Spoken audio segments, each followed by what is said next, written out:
Jacob John is former PDP National Legal Adviser and former Commissioner of Justice in Kaduna State. He joins me for this conversation alongside a political analyst, Femi Lawson. Thank you, gentlemen, for being here with us tonight. And just a query this concern put forward by INEC diverts attention from election planning. What comes to your mind when an umpire complains in this manner? Is it looking for a solution or concern about competence?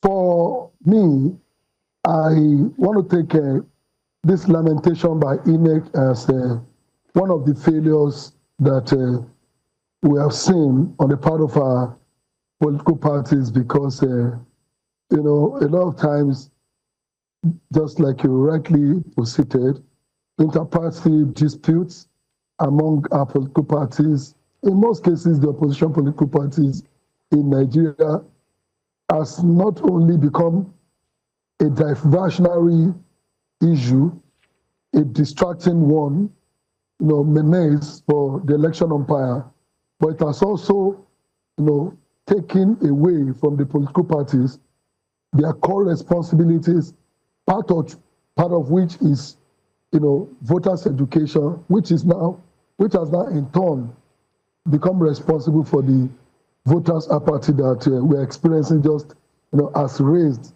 as an alarm by INEC, because these parties, rather than engaging in productive activities, including voters' education, spend virtually all the times in every election cycle, sometimes for as much as 4 years, in and out of the court, substituting leadership, fighting over who is legitimate or not, and before you know it, the next election comes, they go into election, after election, they go back, in some cases, they do not even have the time, to campaign and mobilize for elections, for their own party. We saw this happen in so many instances in the past. In all those states, in 2017, 2016, the candidate of the People's Democratic Party, Mr. Ita could not even campaign for his own election because there was dispute over the leadership of the party at the national level on who should nominate candidate or not. And that dispute was never resolved until 48 hours to that election, where campaigns were officially closing. So not only is this distracting the commission, it is also affecting the fortune, of the political party themselves, and of course derailing them from a lot of their core objectives, including voters' education. One would think that with the new Electoral Act that's amended, some of these issues would have been addressed. How would you rather that INEC balances its regulatory role with the needs to respect the internal autonomy of political parties, particularly in cases where parties are experiencing leadership crisis?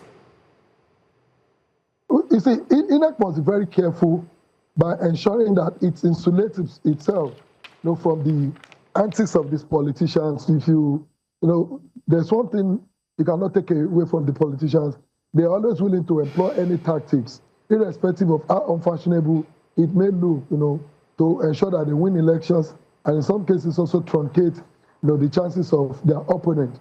So INEC has a duty not only to play its role as an unbiased umpire, but to also be mindful of the antics of these politicians. If you look at the crisis plaguing the PDP today, it has thrown INEC in such a position that the commission is even becoming confused on which order of the court to respect or not. Today, there is a court order from the High Court in Ibadan. Next, tomorrow, some people are bringing an order of the court from Kano.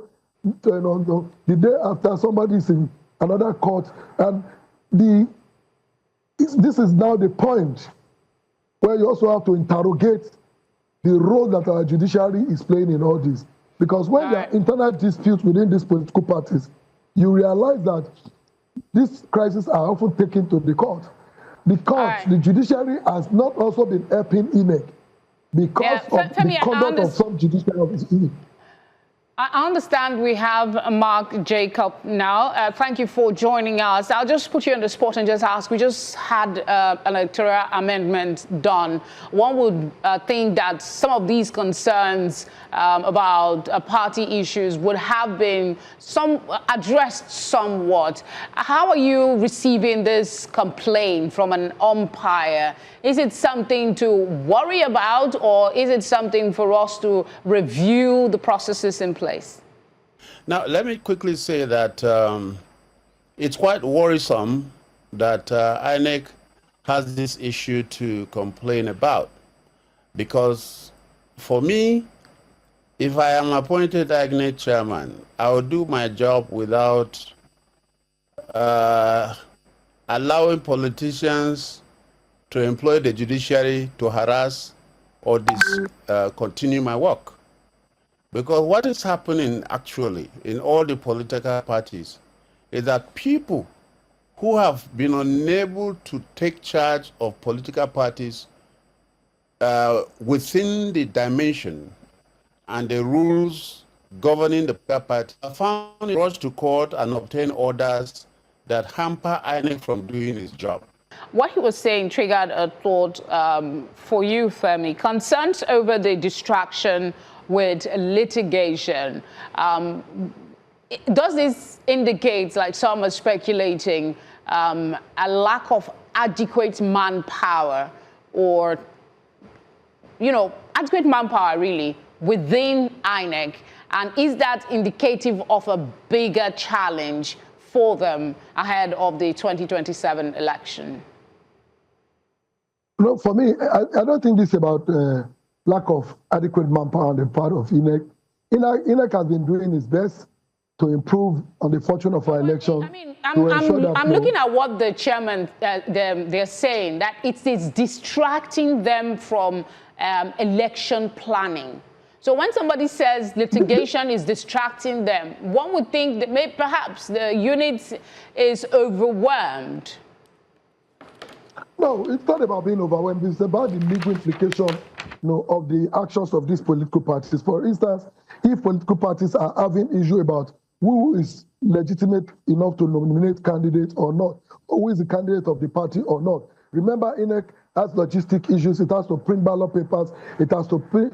In the case of Osun, for example, the INEC published a final list, today, and you realize that the PDP, which had conducted a primary, which had nominated a candidate, is not, on the list released by INEC today as the final list for the gubernatorial election in Osun. Don't be surprised that today, one of these factions of the PDP may approach the court, get another, against INEC to reinstate its candidate. So, whether you like it or not, that has hampered the preparation of a commission that is probably going ahead to print ballot papers for the parties already listed, now being mandated by the court.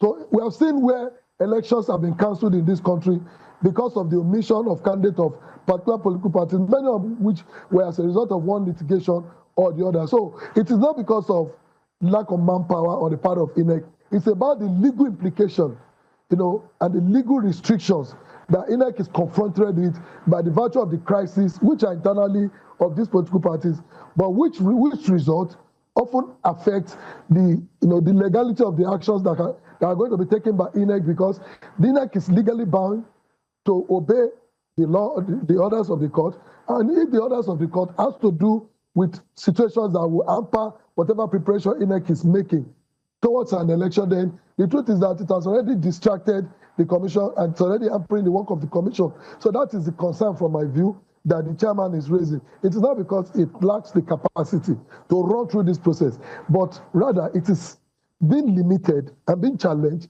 by the virtue of the various judicial results and litigations and judgments from courts, one court to the other, that are being imposed on INEC in the course of exercising his power and in the course of carrying out his duties. So, and that is why. All right, Femi, thank you very much for speaking with us. We appreciate the insight you have provided. Thank you.